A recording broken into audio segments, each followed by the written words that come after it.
Et ce matin, j'aimerais procéder à un rappel. Ce rappel, c'est celui de la compassion de Dieu pour celles et ceux qui ont la foi. C'est pourquoi j'ai intitulé cette prédication « Quand Dieu a compassion de notre foi ». Quand Dieu a compassion de notre foi. C'est un rappel tant bénéfique, je l'espère, pour ceux qui souffrent et qui est nécessaire, mais qui l'est, je le crois, tout autant pour ceux qui vont bien. Car, si vous étiez là dimanche dernier, je vous ai averti, la parole de Dieu était claire sur le sujet, il y a un temps pour la joie, mais il y a aussi un temps pour les moments difficiles. Alors, prenez bien l'information, gardez-la proche de votre cœur, pour la ressortir quand le moment sera venu. Face à nos interrogations, nous avons besoin de certitude, nous avons besoin de vérité qui nous font du bien et qui nous aident à supporter un peu mieux les périodes difficiles que nous pouvons traverser les uns et les autres. Alors j'aurais pu choisir de nombreux textes pour cela parce que la Bible n'est pas avare. Mais j'ai décidé de me concentrer sur les œuvres du Christ lors de son ministère terrestre et j'ai ciblé un texte en particulier, j'aurais pu en prendre d'autres, mais c'est celui-ci que le Seigneur m'a mis à cœur. Et je vous propose à partir de ce texte de voir ensemble 3 manifestations de la compassion du Christ. La première manifestation, c'est que Jésus est à l'écoute. Et cet élément est important, parce que bien souvent, quand on est dans l'épreuve, on a souvent cette petite idée qui nous dit « Ah, j'ai beau le prier, de toute façon, il n'entend rien, il n'écoute rien ». Le roi David même l'écrit dans un de ses psaumes « Tu fermes tes oreilles à mes paroles ». Jésus est à l'écoute. La deuxième manifestation de la compassion, c'est que Jésus guérit. Et la troisième manifestation, qui est de loin pour moi la plus importante, Jésus sauve. Et donc, pour commencer, je vous invite à ouvrir vos Bibles dans l'Évangile de Marc, au chapitre 5, pour aborder le premier point, Jésus à l'écoute. Marc chapitre 5, c'est très facile, vous trouvez le Nouveau Testament, le premier évangile c'est Matthieu et le suivant c'est Marc.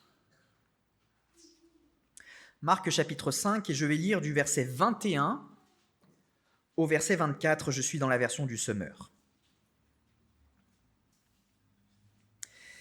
Jésus regagna en bateau l'autre rive du lac. Là, une foule immense s'assembla autour de lui sur le rivage. Survint alors l'un des responsables de la synagogue, nommé Jaïrus. En voyant Jésus, il se jeta à ses pieds et le supplia instamment. « Ma petite fille va mourir. Viens lui imposer les mains pour qu'elle guérisse et qu'elle vive. » Alors Jésus partit avec lui, suivi d'une foule nombreuse qui le serrait de tous côtés. Et je m'arrête là pour le moment. Plusieurs choses à noter dans ces quelques versets. Tout d'abord, l'attitude de ce Jaïrus. Il se jette aux pieds du Seigneur et le supplie instamment. Pourtant, Jaïrus n'est pas n'importe qui. Il est un responsable de la synagogue. Si son attitude démontre évidemment la détresse, il est un peu au bout du rouleau, il n'y a plus grand-chose à faire et le temps surtout est compté. La détresse, elle manifeste aussi, je le crois, un respect et une reconnaissance de la puissance du Christ. Et nous allons voir que cette réflexion, dans la suite du récit, est bel et bien fondée. Pour lui, c'est un peu le tout pour le tout. Sa fille est en train de mourir. Qui ne tente rien n'a rien. Ce fameux Christ arrive, il faut saisir l'opportunité, il faut saisir l'occasion. Il n'a plus le choix. Il ne peut plus compter que sur un miracle. Et le temps est compté, comme je l'ai dit. Jésus n'est pas insensible. Il est touché par la détresse de Jaïrus. Il ne balaye pas la demande d'un revers de la main parce qu'il est maintenant une personnalité beaucoup trop occupée. Non, il est Dieu et son amour surpasse beaucoup de choses. Non seulement il écoute la demande de ce père désespéré, mais il décide d'accéder à sa requête. Et il prend alors la direction de la maison du chef de la synagogue. Il se met en marche. Il a entendu, maintenant il s'active, il se met en action. Lorsque nous nous humilions devant Dieu, lorsque nous crions à lui avec un cœur content sur lui, lorsque nous le craignons et le révérons avec sincérité, le Seigneur écoute. Et c'est une vérité qu'il faut maintenir. C'est pas parce qu'on a l'impression qu'il ne nous entend pas qu'il ne nous a pas entendus. La petite voix, je ne t'ai pas écouté, elle ne vient pas du Seigneur. Ah, regarde, tu cries à lui. Tu crois que tu comptes pour lui? Tu crois qu'il n'a pas d'autre chose à faire? Tu crois qu'il n'a pas plus important que toi et tes petits problèmes? Qu'est-ce que le Seigneur a montré là? Non. Tu as besoin de moi? Ok, allons à ta maison.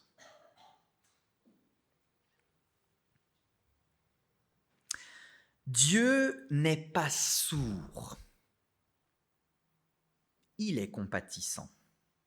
Comme un père qui écoute les demandes de son enfant, il est attentif. Il ne sommeille pas et il fait toute chose belle en son temps. Petit rappel de la semaine dernière. La deuxième étape, c'est Jésus guérit. Et je vous invite à regarder ensemble une petite vidéo tirée de la série The Chosen. Je vous invite à lire maintenant le texte qui se réfère d'où est tirée notamment cette série. Ce sont les versets suivants, Marc 5, versets 25 à 34. Donc je le rappelle, le Seigneur est en route vers la maison de Jairus. Dans la foule se trouvait une femme atteinte d'hémorragie depuis 12 ans. Elle avait été soignée par de nombreux médecins et en avait beaucoup souffert. Elle avait dépensé toute sa fortune sans trouver la moindre amélioration. Au contraire, son état avait empiré. Elle avait entendu parler de Jésus et dans la foule, elle s'était approchée de lui par derrière et avait touché son vêtement, en disant « Si j'arrive à toucher ses vêtements, je serai guérie. » À l'instant même, son hémorragie s'arrêta et elle se sentit délivrée de son mal. Aussitôt, Jésus eut conscience qu'une force était sortie de lui. Il se retourna dans la foule et demanda « Qui a touché mes vêtements ?» Ses disciples lui dirent « Tu vois la foule qui te presse de tous côtés et tu demandes « Qui m'a touché ?» Mais lui continuait à parcourir la foule du regard pour voir celle qui avait fait cela. Alors, saisie de crainte et toute tremblante, la femme, sachant ce qui lui était arrivé, s'avança, se jeta aux pieds de Jésus et lui dit toute la vérité. Jésus lui dit « Ma fille, parce que tu as eu foi en moi, tu es guérie. Va en paix et sois guérie de ton mal. » On s'arrête là pour le moment. Rappelons-nous un peu le contexte. Jésus est pressé. Il y a urgence. La vie d'une petite fille est en jeu. Elle est mourante. Mais voilà qu'en chemin, un événement se produit qui va reporter l'arrivée de Jésus chez Jairus.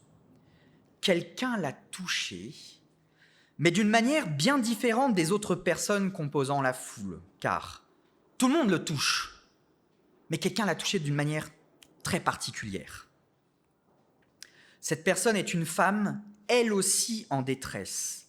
Elle souffre depuis 12 longues années de perte de sang. Probablement un problème gynécologique particulièrement douloureux et handicapant. Mais à cette maladie s'ajoutent 3 difficultés supplémentaires.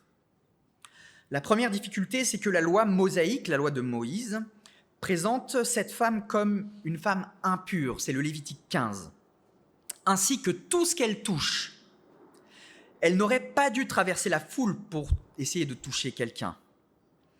Deuxième difficulté, si elle est considérée comme socialement mise à part, elle l'est aussi sur le plan religieux, car à cause de son impureté, elle est exclue d'un certain nombre de pratiques religieuses et donc cela depuis 12 ans. Troisième difficulté, la pauvreté. Le texte nous dit qu'elle a dépensé tout son argent pour payer des consultations et des soins qui n'ont non seulement servi à rien, mais qui en plus ont aggravé sa maladie. Mais elle a entendu parler de Jésus. Et au regard de son vécu, il constitue probablement sa dernière chance, son ultime recours. Alors, elle aussi, à son tour, elle tente le tout pour le tout. Elle traverse la foule et parvient à toucher un pan de son vêtement.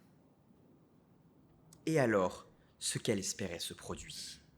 À l'instant même, dit le texte, son hémorragie s'arrêta et elle se sentit délivrée de son mal. Jésus n'a pas été touché comme tout le monde le touche lors de cette traversée de la foule. Quelqu'un l'a touché avec foi. Quelqu'un l'a touché avec foi, et c'est ça qui fait toute la différence. Cette différence est majeure, car elle ouvre la porte de la bénédiction. En comparaison, beaucoup diront « Seigneur, Seigneur », mais il leur répondra « Je ne vous ai jamais connu ». La différence, c'est la foi. C'est la foi. Ce qui aurait pu passer comme inaperçu, elle a touché parmi tant d'autres, ne l'a pas été pour le Seigneur, car il l'a senti. Une force l'a quitté. Malgré l'urgence de la situation, la fille de Jairus peut mourir d'un instant à l'autre. La compassion du Seigneur le pousse à s'arrêter et à chercher cette mystérieuse personne. Qui m'a touché ? Est-ce que Jésus vient d'oublier la direction qu'il prenait, ce qu'il allait faire ? A-t-il oublié ce que Jairus lui a dit ? Non. Mais lui, contrairement aux autres, il n'est pas inquiet, car il sait toute chose. Et il sait aussi que sa puissance n'a de limite que la volonté du Père. Sa puissance n'a de limite que la volonté du Père. Alors il demande « Qui a touché mes vêtements ?» Et saisie de crainte et toute tremblante, la femme se livre, elle aussi dans une attitude de soumission et d'humilité. Mais quel courage de sa part! Elle risquait gros. En touchant Jésus, elle le rendait impur. Ainsi, elle franchissait les frontières rituelles qui lui étaient imposées par la loi. Et de plus, elle avait probablement touché d'autres personnes en s'approchant. C'était le risque que la foule se retourne contre elle et que ce maître-là, ce rabbi, comme le Seigneur est nommé, se retourne lui aussi contre elle. Mais qu'est-ce que tu as fait ? C'est grave. Mais devant toute la foule, devant les disciples et devant Jésus, elle hésite légitimement. Toucher le Fils de l'homme devait le rendre impur, mais courageusement, elle confesse son geste. Car si elle n'a pas témoigné oralement de sa foi, celle-ci s'est pourtant bien traduite en actes. C'est ce qu'elle a fait qui montre qu'elle a cru et qu'elle a obtenu la guérison. Jésus a ainsi reconnu l'authenticité de sa foi en lui. « Ma fille » l'appelle-t-il. C'est le signe d'une reconnaissance, d'une proximité toute particulière, d'une relation qui était brisée par le péché et qui est désormais rétablie. Il n'appelle pas les autres comme ça, juste elle. Parce que contrairement aux autres, elle a eu la foi. Il lui annonce alors que sa foi a été portée à son crédit et qu'elle a obtenu ce qu'elle souhaitait de tout son cœur grâce à sa confiance en Dieu. Elle peut donc repartir le cœur léger, le cœur en paix, car Dieu a répondu favorablement. Oui, Dieu a pris sur lui les impuretés de ceux qui croient en lui. Et les rites de purification prévus par la loi préfiguraient en fait l'œuvre de purification que le Christ allait opérer. Dans notre texte, fait intéressant, le verbe guérir peut aussi être traduit par sauver, en grec sozo. Car nous aussi, nous sommes sauvés de la même manière, par la foi en Jésus-Christ. Paul écrit en Éphésiens 2, verset 8, « Car c'est par grâce que vous êtes sauvés, par le moyen de la foi. Cela ne vient pas de vous. C'est un don de Dieu. » Dans son amour, Dieu produit en nous la foi qui, par le don gratuit du Fils de Dieu, nous sauve de nos impuretés sociales, de nos impuretés physiques, de nos impuretés spirituelles, de nos impuretés personnelles, de nos impuretés relationnelles. En clair, il nous lave de l'impureté du péché. C'est aussi ce que symbolise le baptême. Non seulement cette femme est guérie, mais plus encore, elle est sauvée. Pas seulement de son mal, mais du mal qui ronge tous les êtres humains de la terre, le péché. C'est mon troisième point. Jésus sauve.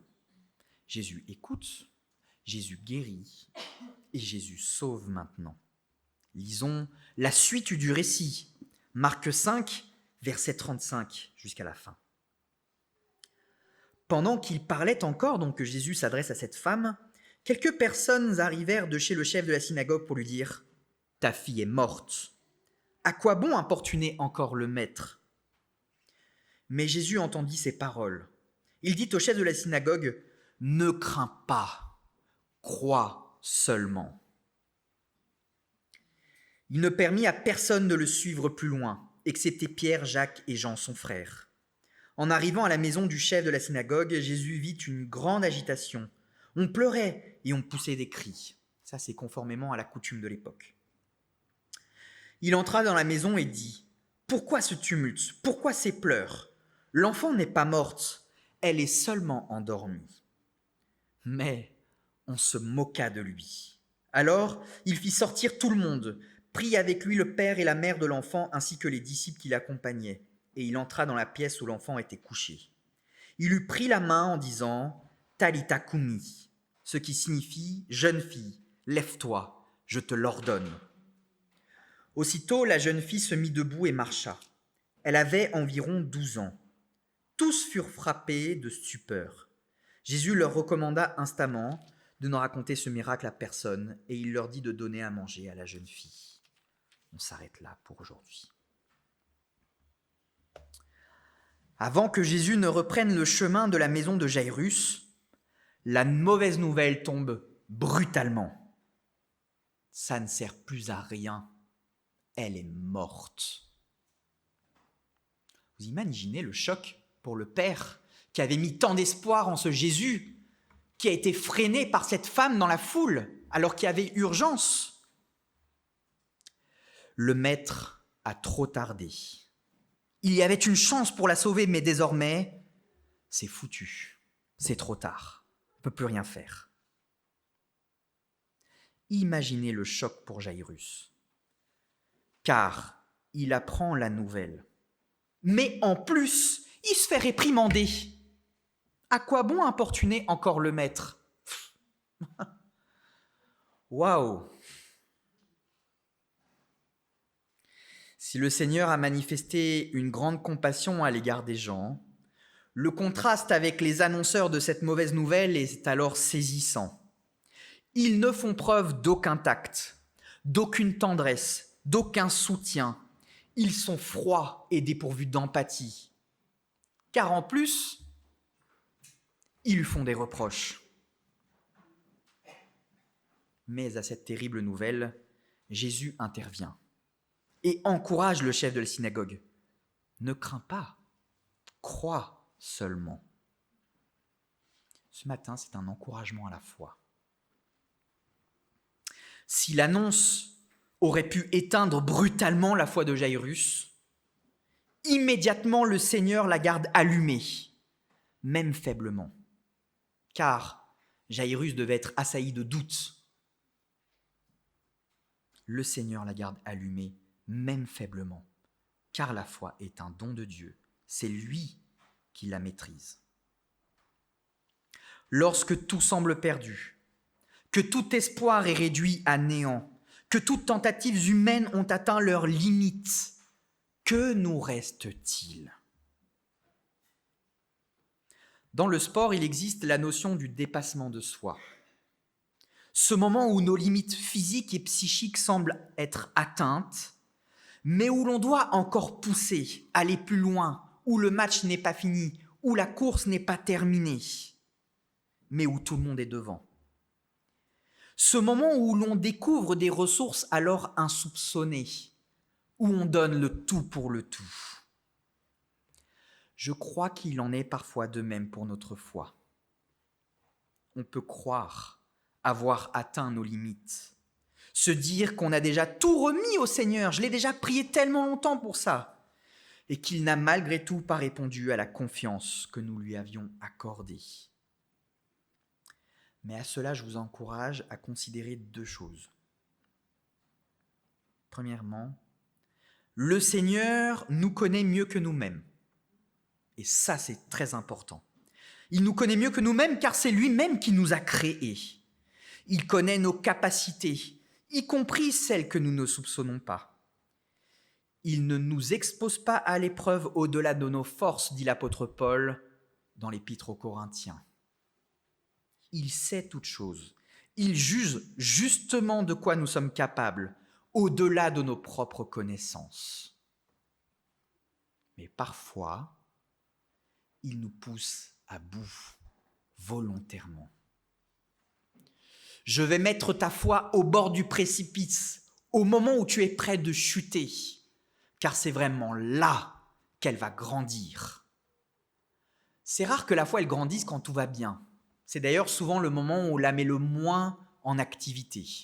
Reconnaissons-le. Mais c'est le moment où on est au bout du gouffre, où on n'en peut plus, où on est en larmes. C'est là qu'on crie au Seigneur, réellement, avec un cœur sincère. Et parfois, on a besoin d'en arriver là.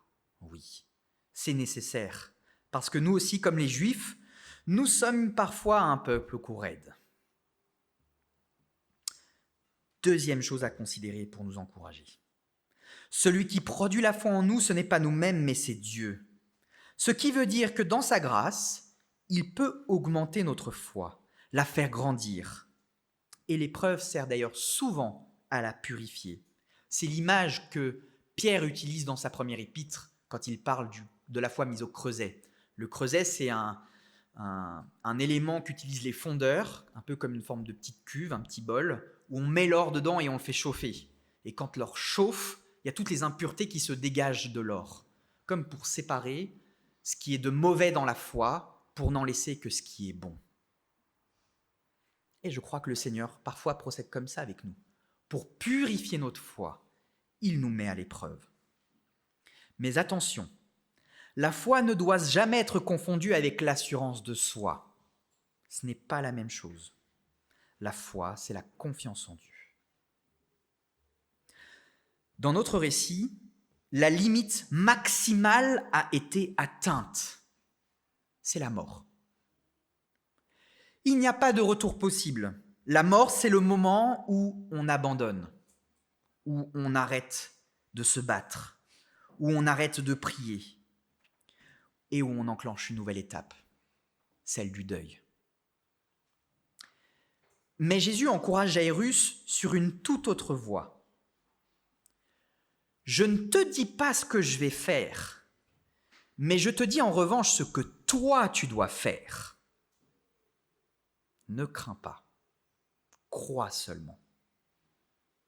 Autrement dit, Jairus, ta fille est morte. Et le Seigneur de lui répondre, est-ce que tu me fais confiance ?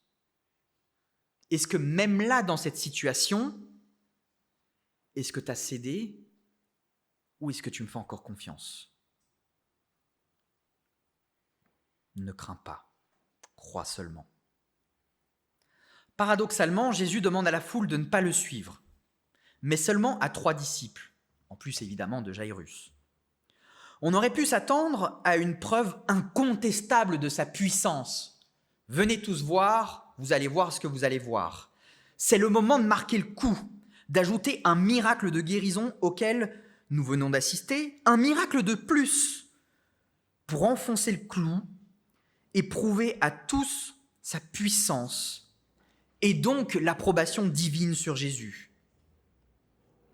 Mais il n'en est rien, car en réalité, son rejet a déjà été décrété par les responsables religieux. En fait, ça ne sert à rien. Jésus estime-t-il qu'il ne puisse plus rien faire et donc qu'il ne faut pas que les gens le voient? En fait, tout simplement, ce que Jésus s'apprête à faire n'est pas destiné au spectacle. Et parfois, on peut voir un peu les miracles comme ça. Ah, en tant que chrétien, vite, des témoignages sur Internet pour voir des choses miraculeuses. Un peu comme du spectacle. Je crois que ce n'est pas l'attitude qu'on doit avoir. Il semble que tout le monde se soit trompé sur le compte de cette fille. Elle n'est pas morte, dit le Seigneur. Elle est juste endormie. La remarque de Jésus provoque des moqueries. Eux, ils estiment ne pas s'être trompés sur le diagnostic, et donc que Jésus est soit complètement fou, soit qu'il est stupide. Avoir la foi, c'est aussi accepter de subir les moqueries de la part des autres, de la société dans laquelle nous évoluons. Car, vous avez tous entendu cet argument, « Ah, mais la foi, c'est la béquille pour les faibles. Ceux qui ne savent pas s'en sortir tout seuls. C'est irréaliste. Un peu de sérieux, voyons. » Avoir la foi, c'est aussi le besoin de mettre en œuvre contre toutes les lois qui nous régissent, qu'elles soient sociales, qu'elles soient culturelles, ou même les lois naturelles. Qui peut lutter contre la mort, si ce n'est celui qui donne la vie? Car la foi, c'est la confiance en Dieu, ce Dieu souverain qui peut tout. Vous vous souvenez de l'épisode où quelqu'un lui dit « Ah Seigneur, si tu peux !» Et le Seigneur se retourne presque outré. « Comment ça, si tu peux ?» Tout est possible. Alors Jésus chasse en réalité les incrédules, ceux qui sont porteurs de mort, pour ne garder avec lui que ceux qui lui font confiance. La foi est la condition indispensable de la réelle proximité avec le Seigneur. Ou sinon, il nous dira, comme à la foule, « Restez dehors ». Mais alors, finalement, cette jeune fille, elle est décédée ou elle est seulement endormie? S'il s'agissait simplement de la réveiller, alors pourquoi les pleurs et le tumulte ne l'ont pas fait? On pourrait se dire. Si c'était le vacarme dans la maison, comment peut-elle encore dormir?